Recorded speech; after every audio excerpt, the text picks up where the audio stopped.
But I think that they are just like lost souls to capitalism. All right. Because, have you ever heard the term tourist art?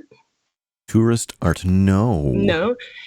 Well, so it's like an anthropological term. It did cross over into art history and shit, but it came from anthropology because basically, when colonialism was at its height and Europeans were going off to do their travels in brown and black lands, and this is where anthropology came from, was like armchair dudes being like, I got time. I'm going to go to Somalia. I'm going to write a book now.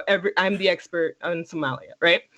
And in some places, the beginning of this was tourism. It was like just rich Europeans who had time and ability to go travel to go see these exquisite, exciting, exotic places. And then they would bring back art that they basically stole from the locals, right? And the locals, having not existed within capitalism, right? They were newly introduced, and this happened all over the world, right? So they were suddenly introduced to an idea of exchanging their creations for money or something of worth, right? Whereas before, they were things that they made for ideological purposes, for aesthetic purposes, to pass the time, to show love, to commemorate things. This is what art was for. And they encounter these people who are like, we love it. It's great. We'll give you this other great thing for it. So slowly, locals all over the world start realizing we can make versions that are just specifically manufactured for these people who want to buy authenticity. You understand me? Yeah. Now, the thing is that the moment that the local people decided to create the object specifically to sell to the tourists, it is no longer the authentic object that they created previously for the purposes that they created throughout their life before that, right? Or throughout their culture. So now the tourists buy this thing and they go back to Europe and they're like, well, it's authentic because I got it in fucking Sierra Leone or whatever the fuck, right?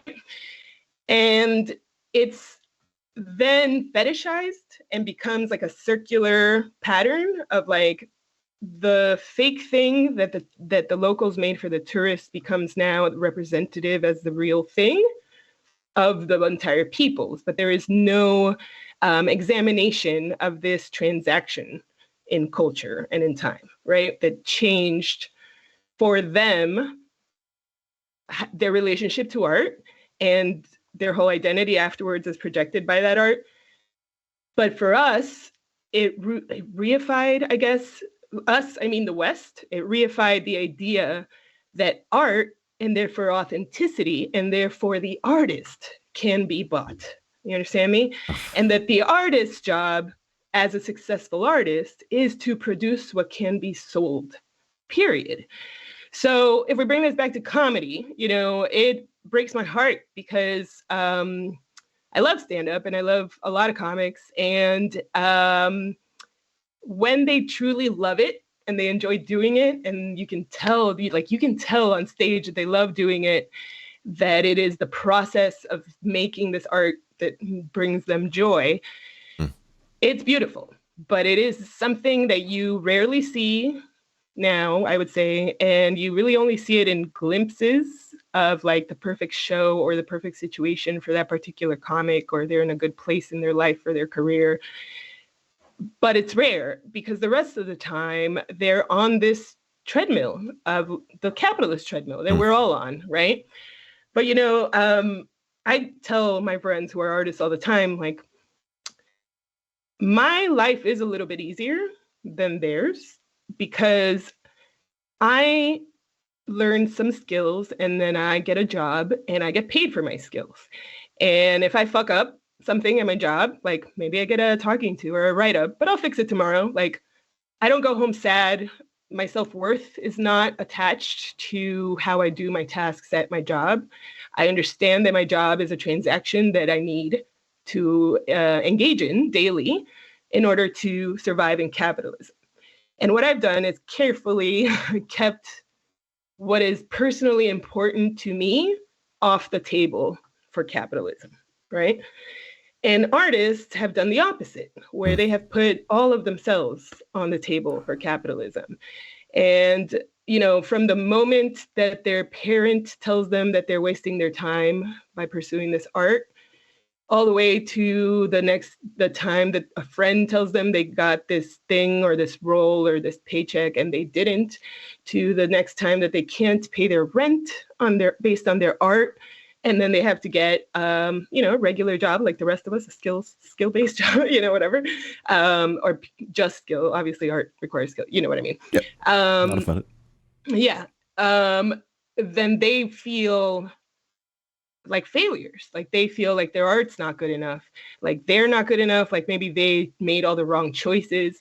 And that is not all coming from the art itself that they're making. It's coming from capitalism telling you, well, you can't sell this, and therefore it is not good, and therefore you're not good. And to me, engaging, like, obviously, I don't know what to tell them because, like, obviously, if you want to be an artist for a living and not do, let's call it a real job for shorthand. Yeah. And no, I use that as a pejorative, to be honest. Yeah, I know, because to me, I mean, by real job, I totally mean like your labor exchange. That's it. It shouldn't be anything else, because like insofar as we have not undone capitalism, the best we can do besides unionizing and trying to change conditions for labor is to withhold as much of ourselves as possible from our necessary labor exchange. You get off on withholding, you people.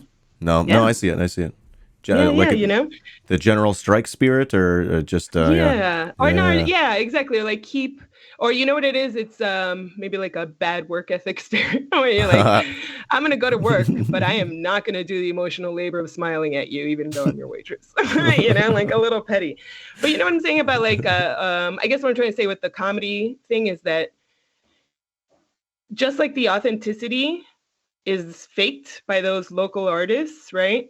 For the colonial tourists, if a comedian exists in a mindset and a framework where they're thinking, I have to make something that sells, right? Then necessarily their art becomes toothless, because they are no longer seeking to be unique and to speak against or speak differently, which I think is important to the art form. They're actually seeking for the greatest common lowest denominator, like both of those. And this is how I see a lot of them have been lost to the alt-right, because online they got so much response and followers and money and people telling them that they were funny when they made jokes about pronouns and, stupid shit like that, that they were like, well, I'm getting positive reinforcement. I'm successful. I'm a good comic. And we arrive at this place where they equate capitalist success with being good at the art form. And I can't be mad at them because I don't think it's entirely escapable by all of us, but you have to work against it. You know what I mean?